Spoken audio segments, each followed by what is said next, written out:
Hi, I'm Laurie Dobson, and this is Island Update. It's Thursday, April 16th, 2020, and I'm on Great Cranberry Isles, Maine. And I think I might sneeze here in a minute, but I'm going to keep going. This is my third attempt to do a video. My other two just didn't seem to hit the right note, so I just said, you know what? Take a break and come back to it. So here I am.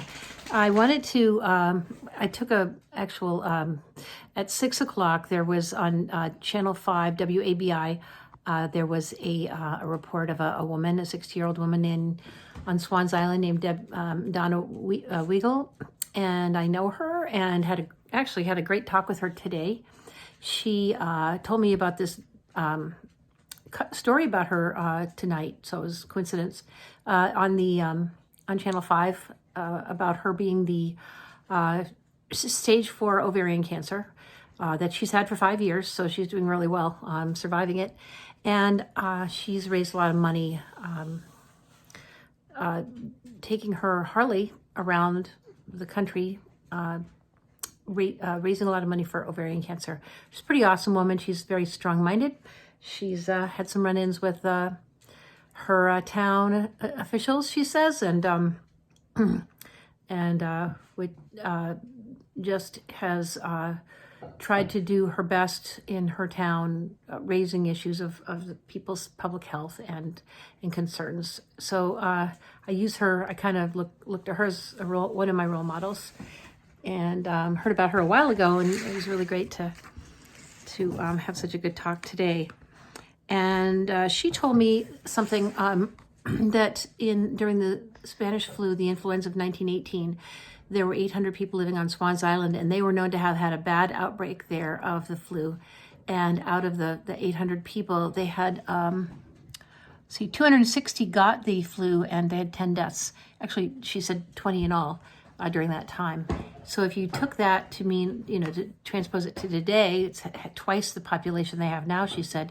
At 400, it would be like they would be getting, in today's COVID flu, virus, it would be the same as they're getting 113 cases and 5 deaths. And she said, and that's just staggering with the thought, the impossibility of that. That's what they could be facing with our, with our islands still. And if it was just going by those numbers.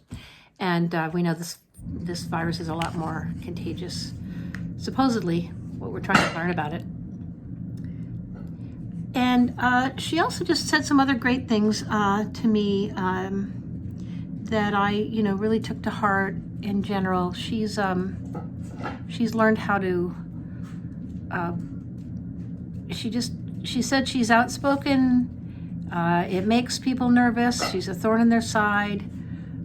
But she said, you don't have to be an elected official to get things done. And she does an awful lot with her, and her husband's an EMT. She runs the nurses center. And she was telling me some stories about things that they've done. He got the ambulance on the island and various other things. They sound like really wonderful people. Haven't met her yet.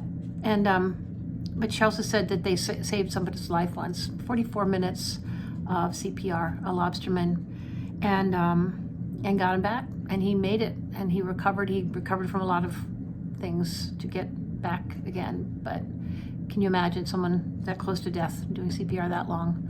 So I was pretty impressed. And they had to do it in a boat, in a 12-foot skiff. So, there's stories about people all over the place here, things you don't even know about, just stories of resilience and courage and tough fights that people don't even get into with you.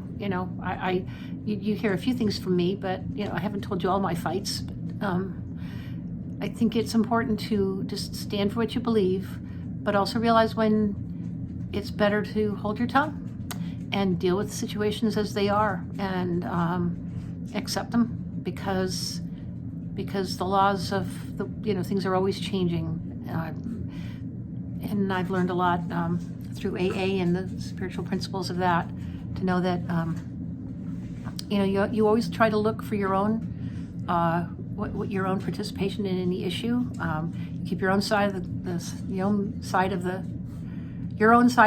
side you're walking, your own sidewalk clean. I said that wrong.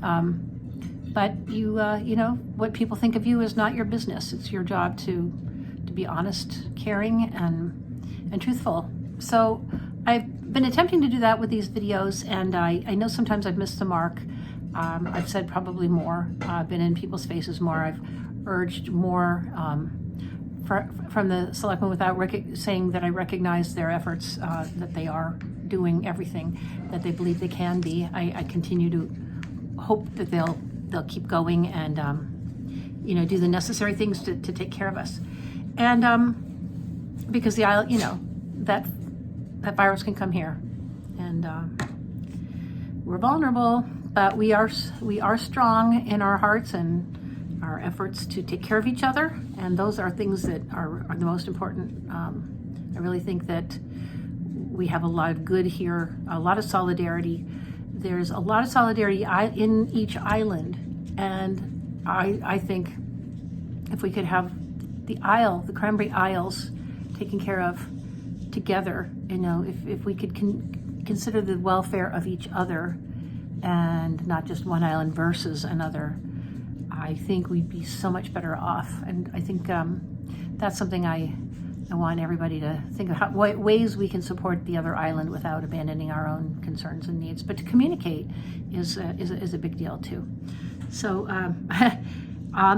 however, I did hear from Donna that she said she wondered how we could all get along 5 islands when, in fact, her, you know, that French borough and Swans could never do it. They just don't tolerate each other well. The ferry issue and everything else. So maybe we should give ourselves some credit for managing just to be an island of 5 islands for so long. That's a good place to begin. That's all I have to say tonight. So we'll catch you tomorrow.